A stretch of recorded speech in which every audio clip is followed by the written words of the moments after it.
እንደወደዳችሁ ታውቃለሁ። በጣም ብዙ ሰው እንደሚያየው እናውቃለን። የሚያዩት ሰዎች ሁሉ ሰብስክራይብ አላረጉትም። ብታረጉት ደግሞ ተደራሽነቱ በጣም ሰፊ ነው የሚሆነው እና ከወደዳችሁት ላይክ አርጉት፣ ሼር አርጉት፣ ለጓደኞቻችሁ ለባልንጀሮቻችሁ ላኩላቸው፣ ይጠቀሙበት። በጣም ነው ማመሰግነው። በጣም በአጭር ጊዜ ውስጥ ቲክቶኩንም ሆነ ዩቲዩቡን ጥሩ እያሳደጋችሁት ስለሆነ በጋራ ስለሆነ የምንሰራው ሌሎች ሰዎች ደርሶ ሰዎች እንዲጠቀሙ እንዲጽናኑበት ካዘኑበት ነገር ውስጥ እንዲወጡበት የሚያስችለውን ነገር በጋራ ብንሰራ በጣም ደስተኛ ነኝ። ዛሬም ከወደዳችሁት ሰብስክራይብ ያላረጋችሁ አርጉ። ሼር ማድረግ ያለባችሁ ሰዎች ካሉ ዘመዶቻችሁ፣ ጓደኞቻችሁ ለነሱ አድርጉላቸው።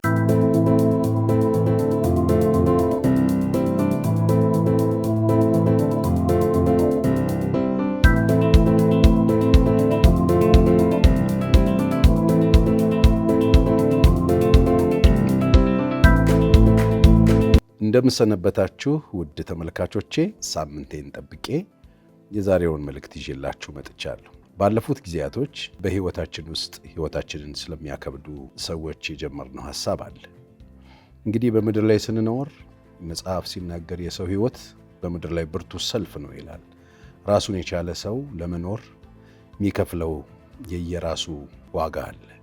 ለመኖር፣ ቤተሰቡን ለማስተዳደር፣ ቀኖቹን ለመግፋት፣ የጀመረውን ለመጨረስ የሚፈልጋቸው በጣም በርካታ የሆኑ ግብአቶች አሉት። እነሱን ለማግኘት ብዙ ይታትራል፣ ይወጣል፣ ይወርዳል።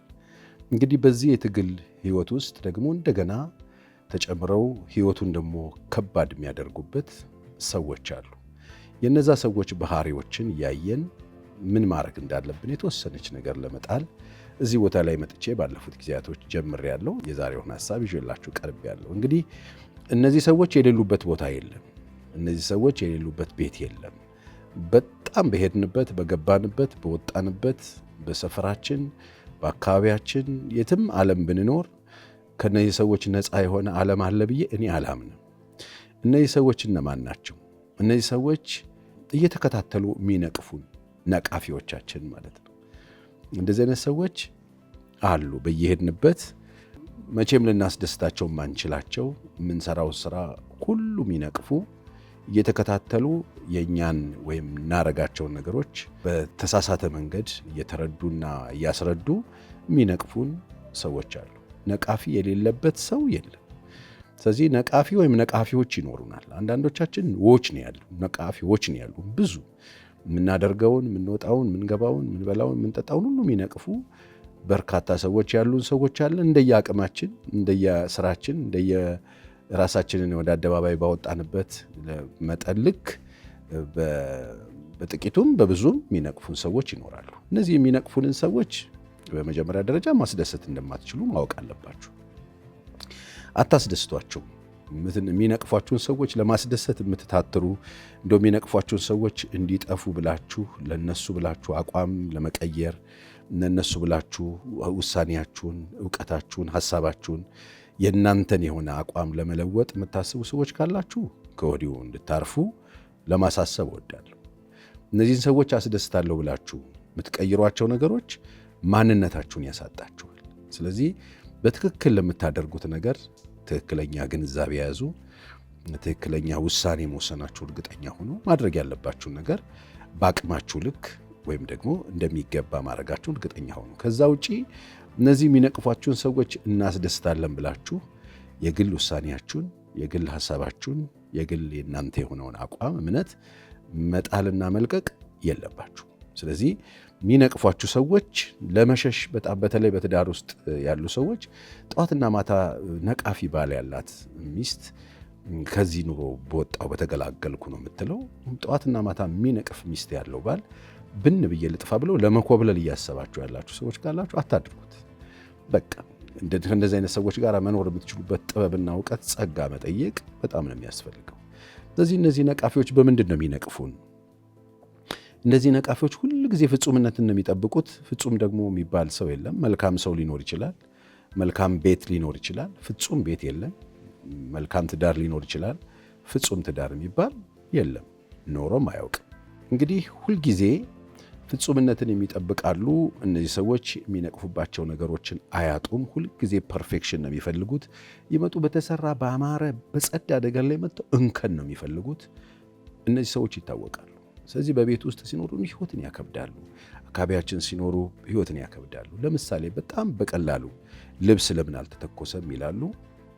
ወይም ቤተሰብ ውስጥ ያሉ ባለትዳሮች በተለያየ ጊዜ እኔ ጋ ይመጣሉና ለምንድን ነው ልብሱ ያልተተኮሰው ይላሉ። ያቀረበላቸው በትክክል አልተተኮሰም ይላሉ። ምግብ ለምን አልተሰራም ይላሉ። ተሰርቶ ሲቀርብላቸው አይጣፍጥም ይላሉ። ወይም ጨው አንሶታል ይላሉ። ይመጣሉ አልጋው እንዴት ነው የተነጠፈው ብሎ ብቻ ሰበብ ነው የሚፈልግ። ምንጣፉን ምንድን ነው እንደዚህ ያዞረው ይላሉ። ምንድን ነው ይሄ ከለር ይላሉ። መጋረጃው ለምን ቆሸሽ ይላሉ። አረ ዛሬ የተቀየረው ቢሆንም ተጨማዷል ወይም ትክክል ብቻ በእያንዳንዱ ነገር ላይ አስተያየት መስጠት የሚወዱ አምሽተው ሲገቡ ልጆች ተኝተው ከጠበቋቸው ለምንድን ነው ልጆቹ የተኙት ይላሉ። ልጆቹ ካልተኙና ከጠበቋቸው ለምንድን ነው እስካሁን ልጆቹን የምታስመሽው ይላሉ። ወይ ብቻ ቤት ውስጥ እራት ቀርቦ ከጠበቃቸው ለምንድን ነው እስካሁን እኔን የምትጠብቁት በልታችሁ አተኙም ወይ ይላሉ። ወይ ደግሞ ሳይጠበቁ ከተበላና ከተተኛ ለምንድን ነው እኔን ጥላችሁ የምተኙት ይላሉ። እነዚህ ሰዎች በጣም አስቸጋሪ ናቸው። ከውጭ ይመጣሉ፣ በር ያንኳኳሉ። በሩ ቶሎ ካልተከፈተ ይጮኻሉ። በሩ ቶሎ ከተከፈተም የት ልትሄጂ ነበር፣ የት ልትሄድ ነበረ፣ ድንገት በር ላይ ተገናኝታችሁ ነው አይነት ብቻ ምንም ጤና የላቸው። ምንም ነው የማይጥማቸው። የታጠበ ሳህን 5 ሊያሳጥቡ ይችላሉ። የታጠበ ብርጭቆ 10 ሊያሸቱ ይችላሉ። እንከን ፈላጊዎች ናቸው። በምንም ተአምር እነዚህን ሰዎች ልታስደስቷቸው አትችሉም። ሴቶች ሲሆኑ የታጠበ ዕቃ ደጋግሞ ማሳጠብ ነው። የጸዳ ቤት አልጸዳም ነው። የታጠፈ ልፍ አልታጠፈም ነው። የጣፈጠን ምግብ አልጣፈጠም ነው። በጣም በጥሩ ሁኔታ የተሰራውን ነገር ብቻ ሰበብ ፈልገው ትንሽ እንትን በስቶታል ነው የሚሉት። እና እንደዚህ አይነት ህይወትን የሚያከብዱ በሰዎች ህይወትን በጣም ከባድ የሚያደርጉ ሰዎች አሉ። ባሎች ከሆኑ ሚስቶች ላይ፣ ሚስቶች ከሆኑ ባሎች ላይ ህይወትን ያከብዳሉ። እመቤቶች ከሆኑ ሰራተኞቻቸው ላይ ህይወትን ያከብዳሉ። ልጆች ላይ ህይወትን ያከብዳሉ። ኑሮን፣ አካባቢውን በሙሉ መርዛማ ያደርጉታል። ለምንድን ነው ይሄ ጫማው ልጁ በትክክል ያልተጠረገው ይላሉ። ኧረ ተጠርጓል። ደግሞ ለጫማው ማሰሪያው እንደዚህ ብቻ ምን ቅጡ። በጣም ከባድ ነው። በዚህ አይነት ሁኔታ ውስጥ እየተሰቃዩ ያሉ ምንም ብሰራ አላስደስተውም፣ ምንም ብሰራ አላስደስታትም የሚባሉ ደስታ የራቃቸው፣ ረፍት የሌላቸው፣ ሰላም የሌላቸው፣ በሁሉ ላይ አስተያየት የሚሰጡ፣ በቀለሙ አስተያየት የሚሰጡ፣ በቃ መተው የትም ቦታ ላይ ምንም ነገር የማይጥማቸው ሰዎች የሉ። ደሞ መጣች የሚባሉ ሰዎች የሉ። እነሱ ሰዎች ማለት ነው። እነሱ ሰዎች የሰው ህይወት ያከብዳሉ። በእነዚህ ሰዎች ምክንያት ቤታችሁ፣ ህይወታችሁ የከበደ ምንም የማይጥማቸው ሰዎች፣ የተሰራ ነገር የሰው የነካው ነገር ደስ የማይላቸው፣ የሰው አለባበስ የማይጥም፣ ምን ከምን የለበሰው ሲያስጠላ፣ ይሄ ከዚህ ይሄዳል፣ አሁን እስከርብ አድርጎ ሞቷል አይነት ስታፍ። በቃ ይሄ ምንድን ነው ከለሩ፣ የያዘችው ቦርሳ ደግሞ በስማ ምን ሲለበስ ምን እንደሚያስደስታቸው አይታወቅም። በሁሉ ላይ አስተያየትን የሚሰጡ፣ በሁሉ ላይ ኔጌቲቭ ነገር እንደሚያወጡ፣ የሰውን ህይወት በጣም የሚያከብዱ በርካታ ሰዎች አሉ። ቤት የተሰራ ወጥ ማይጣፍጣቸው፣ ሽሮ ሲቀርብ ደግሞ እዚህ ቤት በሽሮ ነው ልትገሉኝ ነው ይላሉ። እንደ የጣፈጠ ስጋ ሲቀርብላቸው በቃ አገኘው ብለሽ ነው አይደለም ይላሉ። ቤት መጥቶ ቤት ጸጥታ በቃ በጥሩ ሁኔታ ተሰርቶ ሁሉ አምሮ ታጥኖ ሁሉ ቆንጆ ሆኖ ቤት ቁጭ ብሎ ሙቪ እያዩ ቤት ልጆቻቸው ሲጠብቋቸው በቃ ለእናንተ ያለ ቴሌቪዥን ማየት የምትወዱት ነገር የለም ይላሉ። በቃ ይኸው እዚሁ ነው የተዘብዘባቸው የእናንተ ኑሮ ብለው የነበረውን ጤናማ መንፈስ፣ ጤናማ ደስታ ብርዝ የሚያደርጉት። ደሞ መጣች ደሞ መጣ የሚባሉ በርካታ ሰዎች አሉ። ገና ከውጭ ሲገቡ ሰላም የሚነሱ ምንም እንከን ብቻ ፈላጊ ሰዎች አሉ። እነዚህ ሰዎች አሉ፣ እያንዳንዱ ሰው ቤት ውስጥ አሉ። እነዚህ ሰዎች የሰው ህይወት ያከብዳሉ። እንደዚህ አይነት ሰዎች ሆናችሁ እያዳመጣችሁኝ ያላችሁ ሰዎች እናንተ ስትሄዱ መጣልኝ ነው መጣብኝ ነው የምትባሉት? መጣችልን ነው ወይስ መጣችብን ነው የምትባሉት? እናንተ ሰዎች የሰው ህይወት እያከበዳችሁ ነው። የሰው ህይወትን እያጨለማችሁ ነው። የሰው ኑሮ እያከበዳችሁ ነው። ስለዚህ በመንቀፍ የሰው ህይወትን በጣም እያጨለማችሁ ያላችሁ፣ ጠዋትና ማታ ከነቀፋ ውጭ ሌላ ስራ የሌላችሁ፣ ብድግ ብላችሁ የሰውን ስራ፣ የሰውን አለባበስ፣ የሰውን ህይወት፣ የሰው ውጠት ሲጀመር ሳትጠየቁ ሐሳብ ሳትጠየቁ ባታወሩ፣ ሲቀጥል የምታወሩት ነገር ሐሳብ ሌላኛውን ሰው መጥቀሙን እርግጠኛ ሳትሆኑ ባትናገሩ፣ የምትችሉትን ያክል ዝም ማለት ከቻላችሁ ብትሞክሩ፣ አለበለዚያ በእናንተ ምክንያት አካባቢያችሁ ያሉ ሰዎች ሕይወት ሲኦል ሆኗል። ስለዚህ ምንድነው ሐሳባችሁ? ስለዚህ እናንተ ሰዎች እንደዚህ የሰው ሕይወት የምታከብዱ ሰዎች፣ ምንም የማይጠማችሁ ሰዎች፣ ሐሳብ አስተያየት መስጠት ያለባችሁ የሚመስላችሁ ሰዎች፣ በሄዳችሁበት ስፍራ ሁሉ በቃ የምትሉት ነገር የማታጡ የሰውን ሕይወት በጣም እያከበዳችሁ ስለሆነ እዚህ ጋር የተቀመጥኩት እንደ ምክር ቆም ብላችሁ አካባቢያችሁ ያሉ ሰዎችን ሕይወትና ኑሮ ሲኦል አድርጋችሁት ከሆነ ለምን ቆም አትሉ? እምነት የላችሁም ወይ? እናንተ እምነት ሃይማኖት የላችሁም ወይ? በሃይማኖታችሁስ ይህንን ማድረግ ይፈቀዳሉ? የሰው ሕይወትን ማስጨነቅ፣ የሰው ሕይወትን ጨለማ ማድረግ፣ ሲኦል ማድረግ፣ በመንቀፍ የትዳር አጋሮቻቸውን፣ ልጆቻቸውን፣ አብረዋቸው የሚኖሩ ሰዎችን ሕይወትና ኑሮ ሲኦል ማድረግ ተገቢ ነው ወይ? ስለዚህ ይሄንን ስል አስተያየት መስጠት አይገባም። አስተያየት የሚሰጥ ሁሉ ነቃፊ ነው አላልኩም። አስተያየት መስጠት ይቻላል። የእናንተን ሐሳብ፣ የሰው ሐሳብ አክብራችሁ የእናንተን ሐሳብ መስጠት ትችላላችሁ።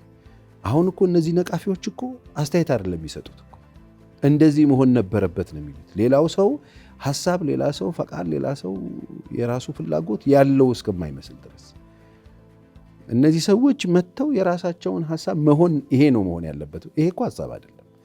ይሄ እኮ አስተያየት መስጠት አይደለም። አሁን የእናንተ የወሰናችሁትንና የምትፈልጉትን ነገር ሁሉ ሰው ሊፈልግ አይችልም። እናንተ የምታስቡትን ሰው ሊያስብ አይችልም። ለእያንዳንዱ ሰው እግዚአብሔር ጭንቅላት ሰጥቶታል። ለእያንዳንዱ ሰው አንጎል፣ ለእያንዳንዱ ሰው አእምሮ ሰጥቶታል። ሰው ሁሉ እንደኔ ማሰብ አለበት። እኔ የምለውን ማለት አለበት። እኔ የማምነውን ማመን አለበት። እኔ የምፈልገውን መፈለግ አለበት። እንዴት ይባላል? ስለዚህ እንደዚህ ሕይወትን የምታከብዱ ሰዎች ቆም ብትሉ ምናልባት ከጠቀማችሁ ብዬ ነው። በእናንተ ምክንያት የብዙ ሰው ሕይወት እየተመሳቀለ ነው። በእናንተ ምክንያት ሰው ብር ብሎ መጥፋት እየፈለገ ነው። በእናንተ ምክንያት አካባቢያችሁ የሚኖሩ ሰዎች በጣም እየተሰቃዩ ነው። እናንተ ለማሰቃየት ብላችሁ እንዳልሆነ አውቃለሁ። ግን ደግሞ ይሄ ግዴታ መስሏችሁ በሄዳችሁበት ሁሉ እንከን እየፈለጋችሁ ሳትጠየቁ የምትናገሩ፣ በሄዳችሁበት ሁሉ ሳትጠየቁ ምንድን የለበስችሁ ምን ትመስላለች ማን ያላችሁ? እናንተ በየቤተ እምነቱ አሉ፣ በየቤቱ አሉ፣ በየተቋሙ አሉ፣ በየመስሪያ ቤቱ አሉ። መስሪያ ቤታቸውን እንዲጠሉ የተደረጉ እኮ የሥራ ባልደረቦቻችሁ አሉ። አካባቢያችሁ የሰው ሥራ የማይጥማችሁ ሁሉም ሰው እንደኔ ይሁን እያላችሁ ቢሮዎችን ጨለማ ያደረጋችሁ፣ መኖሪያ ቤቶችን ጨለማ ያደረጋችሁ፣ መስሪያ ቤትን ሰው እንዲፈራው እንዲጠላው ያደረጋችሁ፣ በትራንስፖርት ውስጥ ሰው ሳትጠየቁ አስተያየት የምትሰጡ፣ የሰው ጸጉር ላይ የሄዳችሁ የምትንጠለጠሉ፣ ምንድን ይሄ ጸጉር እያላችሁ ተማሪዎችን የምታስጨንቁ፣ ወጣቶችን ግራ የምታጋቡ፣ ያልተጠየቃችሁትን ነገር እየተናገራችሁ የሰው ሕይወትን የምታከብዱ ሰዎችን ለማዋራት ነው እዚህ ጋር ቁጭ ያልኩትኝ። ለማዋራት ነው እዚህ ጋር ቁጭ ያልኩት። በእንደዚህ አይነት ሰዎች ሕይወታችሁ የከበደ ቀናችሁ የጨለመ ዛሬ ራሱ ተደብራችሁ ያዋላችሁ ሳትጠይቋቸው አስተያየት ሰጥተው የረበሿችሁ ምንም ሳይመስላችሁ ከዛ አካባቢ ሄዳችሁ ሰዎቹ ከሄዱ በኋላ ቁርቁር ብሏችሁ ሰላማችሁን ያጣችሁ ሰዎች እነዚህ ሰዎችን ተዋቸው። በእነዚህ ሰዎች ምክንያት መረበሽ ማቆም አለባችሁ። መጨረሻ አካባቢ ይህን እላችኋለሁ። እና ነቃፊዎቻችን፣ አስተያየት ሰጪዎቻችን እንግዲህ ብዙ ናቸው። የት ነው የሚኖሩት? የት አካባቢ ነው ያሉት? አንደኛ በቅርብ የሚያውቁን ሊሆኑ ይችላሉ። የኛ ጓደኛ፣ ቤተሰብ፣ ወዳጆቻችን ሊሆኑ ይችላሉ። ወይም ደግሞ በሩቅ ምንም እኛን የማያውቁ ስማችንን በቀር ምናችንን የማያውቁ ሰዎች እንግዲህ ተቺዎቻችን ወይም ነቃፊዎቻችን አንደኛ አካባቢያችን ያሉ ሰዎች ስለምናውቃቸው መጥተው ሊነቅፉን ይችላሉ። እነዚህ ሰዎች ናቸው የምናውቃቸው ሰዎች ናቸው። ተመሬት ተነስተው እያንዳንዳችንን ሕይወት የሚያጨልሙና የሚያከብዱብን። ሁለተኛ የማያውቁ በጣም በሚገርም ሁኔታ አሁን ደግሞ ጊዜው የዚህ ሶሻል ሚዲያ ነው። ማንም ስለማንም ምንም ነገር ብዙ የሚያውቅ ይመስለዋል፣ ግን አያውቅም። እኔን አሁን በሚዲያ እኔን የምታውቁኝ ሰዎችና በቅርቤ ያሉ ጓደኞቼ እኔን የሚያውቁበትን ወይም አብረው እዚህ ያሉት ወጣቶች እኔን የሚያውቁበትን፣ ልጆቼ እኔን የሚያውቁበትን፣ ሚስቴ እኔን የምታውቅበት እውቀት እያንዳንዱ እውቀት ይለያያል። በጣም በሩቅ ያለው ሚዲያ የሚያውቅ እርግጠኛ ሆኖ ስለእናንተ ብዙ ነገር ሲያወራ 5 የተሰወሩ 10 የተሰወሩ ሚስጥሮች እያለ ሰው ሲያወራ ታገኛላችሁ። ምንም ስለማያውቀው ሰው ኮስተር ብሎ ሰው ሲያወራ ችግር የለበትም፣ ሲነቅፍ ችግር የለበትም። ለመንቀፍ እኮ ያንን አካል ማወቅ አለብን። በመጀመሪያ ደረጃ ብናውቀው ጥሩ ነው። ሁለተኛ ፈቃድ ማግኘት አለብን። ሶስተኛ የምንነቅፍበትን ምክንያት ለማስተካከል ነው፣ ሰው ለመግደል ነው። የአንዳንድ ሰዎች ነቀፋ ሰዎች ራሳቸውን እንዲገሉ እያደረጉ ነው። ሱሳይድ የሚያደርጉ ሰዎች አሉ። ነቀፌታው ሰዎቹ ራሳቸው እንዲጠሉት፣ ከአካባቢያቸው ብር ብለው እንዲጠፉ፣ በህይወትም ራሳቸውን መስዋዕት ሊያደርጉ የሚችሉበትን እድል የሚፈጥር ትችት ይተቻሉ። ይሄ ጤንነት ይጎለዋል።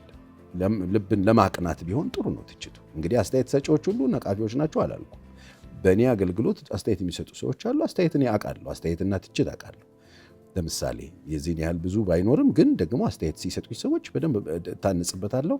ኦኬ እያልኩኝ አድግበታለሁ፣ እለወጥበታለሁ፣ አሻሽልበታለሁ። በንግግር ይሄን አርቅ፣ ይሄን አትበል፣ ይሄን በል፣ ኦኬ አየዋለሁ። አስተያየት ሲሰጥ ይሄን እንደዚህ አይነት ጉዳት ያመጣል፣ በማህበረሰብ ውስጥ ይሄ ነገር ችግር ይፈጥራል፣ መንግስት ላይ ይሄን ያደርጋል። ችግር የሚያመጡትን ነገሮች ሰዎች የታያቸውን ሀሳብ አስተያየት ቢሰጡ ችግር የለውም።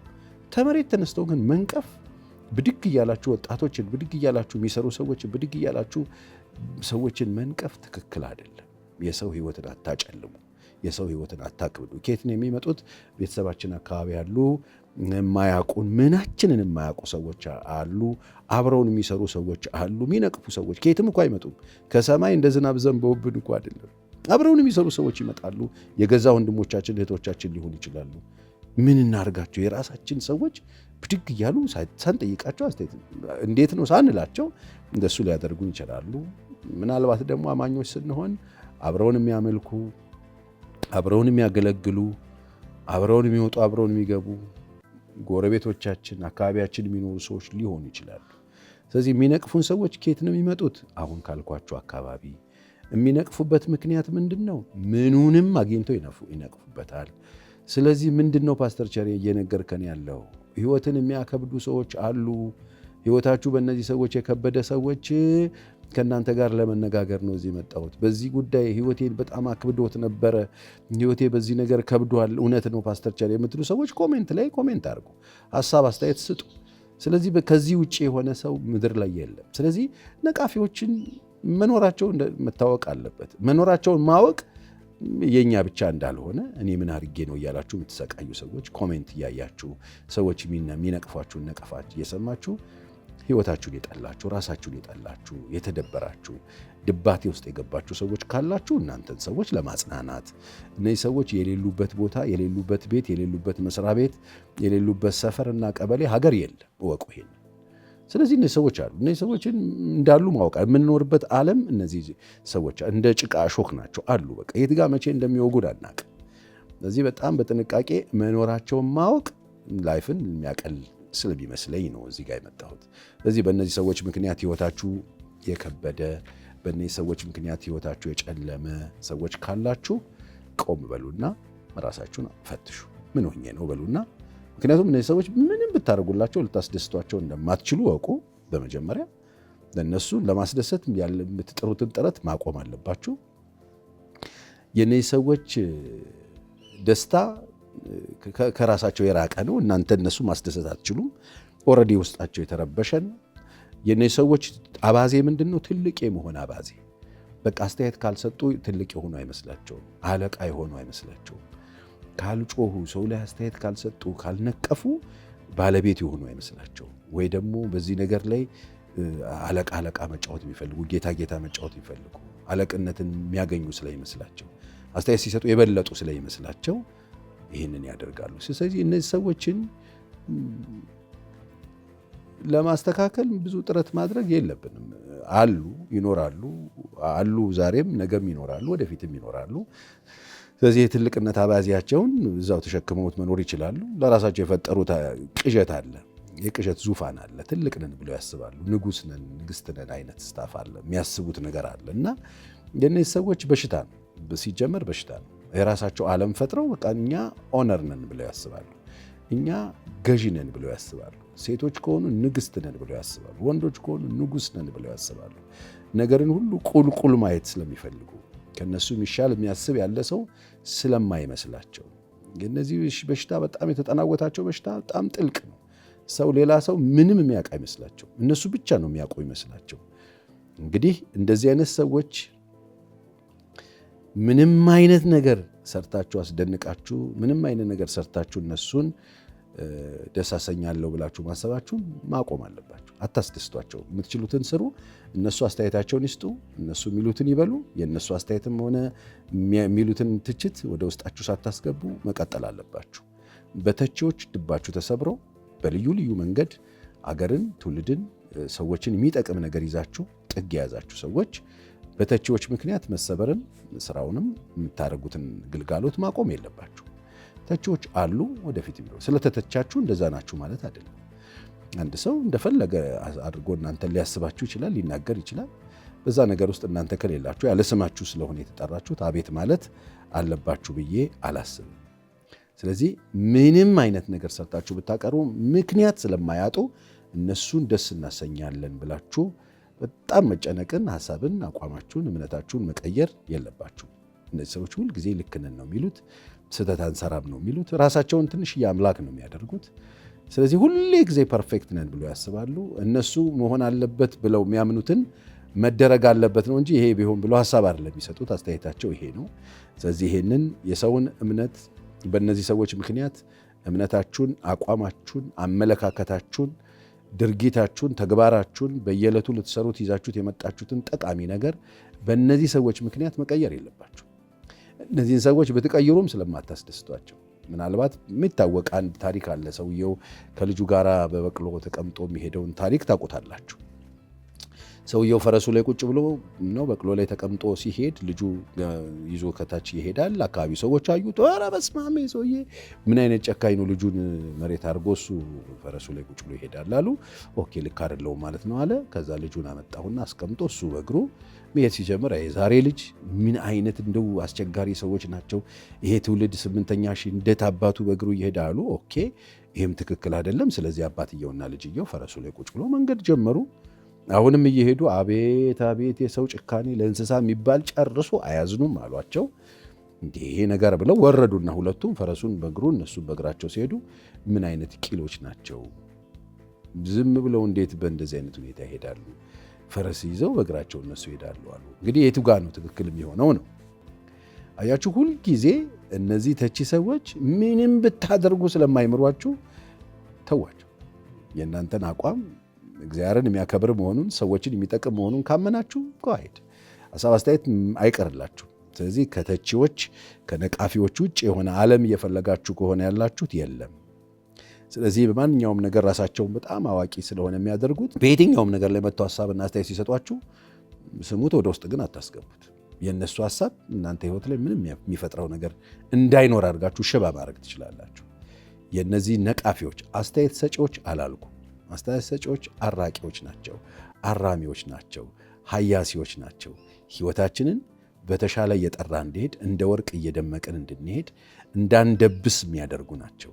እነዚህ ነቃፊዎች ግን ገዳዮች ናቸው። እነዚህ ነቃፊዎች ግን በህይወታችን ውስጥ መንገዳችን ላይ ያሉ የጭቃ ሾኮች ናቸው። ህይወታችንን ይረብሹታል፣ ኑሯችንን ሲኦል ያደርጉታል፣ መንገዳችንን ያበላሹታል፣ አስተሳሰባችንን ይመርዙታል። እያንዳንዱ እንቅስቃሴያችን ላይ የመጡ የሚረጩት ቆሻሻ ወደፊት እንድንሄድ ሳይሆን ሩጫ አቋርጠን እንድንወጣ የሚያደርግ ሀሳብ ስለሆነ ከእንደዚህ አይነት በጣም ረባሽ ከሆኑ እንደዚህ አይነት ህይወትን ከሚያጨልሙ ነቃፊዎች ራሳችሁን ጠብቁ። ራሳቸው ሊቅ ነው የሚያደርጉት፣ ሌላው መሀይም ነው፣ እነሱ አዋቂ፣ ሌላው ምንም ማያቅ ደንቆሮ ነው ብለው ነው የሚያስቡት። እነዚህ ሰዎች ህይወታቸው ኦልሬዲ የጨለመ ነው። ሰላም የሚባል የላቸውም። ሰላም ሊሰጧቸው አይችሉም። የራሳቸው ህይወት የተተራመሰ ነው። በምን እንደሚደሰቱ እንኳን አያውቁም። የደስታ የራቃቸው ናቸው። እነዚህ በሐዘን የተመቱ ናቸው። በቃ የራሳቸው ህሊና ጠፍቶባቸዋል። መርከብ ያለ መሪ እንደሚሄድ ነው የሚሄዱት። ከሁሉ ጋር ነው የሚለካከፉት። በህይወታቸው ዘመን ደስታ የሚባል አያውቁም። ሰዎችን የሚደሰቱበትን መንገድ ግን ሊነግሩ ይፈልጋሉ። ምንም የታረቀ ህይወት የላቸውም። ሰዎችን አስታርቀው መኖር ወይ ደግሞ የታረቀ ህይወት እንዲኖራቸው ይፈልጋሉ። ስለዚህ ምንድን ነው ፓስተር ቸሬ መጨረሻ የምትነግረን? አትለውጧቸው። ይኑሩ፣ ይቀመጡ። ጌታ ኢየሱስ አንድ ጊዜ ስንዴ ዘርተን ነበረ፣ ተኝተን ስንነሳ እንክርዳድ በቅሏል፣ ምን እናርገው እንንቀል ብለው ጠየቁት ኢየሱስ ክርስቶስ። አይተዋቸው ነው ያለው። በቃ ገበሬው ይመጣና እንክርዳዱን እስከ ስንዴ የሚለይበት ጊዜ ይመጣል። በጣም የሚገርማችሁ እነዚህ ሰዎች እንደ እንክርዳዱ ናቸው። እንክርዳድ ምን እንደሚበላ ታውቃላችሁ? ስንዴ የሚበላውን ነው የሚበላው። እንክርዳድ የት እንደሚውል ታውቃላችሁ? ስንዴ ያለበት ቦታ ነው ያለው። ከስንዴው ጋር ነው የሚኖረው። ስንዴ የበላውን ይበላል፣ ስንዴ የጠጣውን ይጠጣል። ልዩነቱ ምንድነው? የሆነ ሹል ነገር ነው፣ ራሱን የቻለ ጢም ነገር አለው። ከስንዴ ጋር አብሮ ነው ያለው። አንድ ላይ ነው ባይብል ስተዲ የሚያጠናው፣ አንድ ላይ ነው ቤተክርስቲያን የሚሄደው፣ አንድ ላይ ነው የሚጸልየው፣ አንድ ላይ ነው የሚሰራው፣ አንድ ላይ ነው የሚኖረው።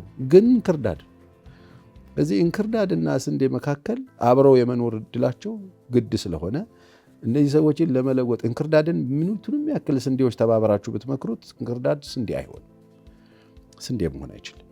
ግን ከስንዴ ጋር ነው የሚኖረው። ስንዴን የሚመስለው አብሮት ምርቱ ላይ እርሻው ላይ ጎተራ ውስጥ አብሮ ሊኖር ይችላል።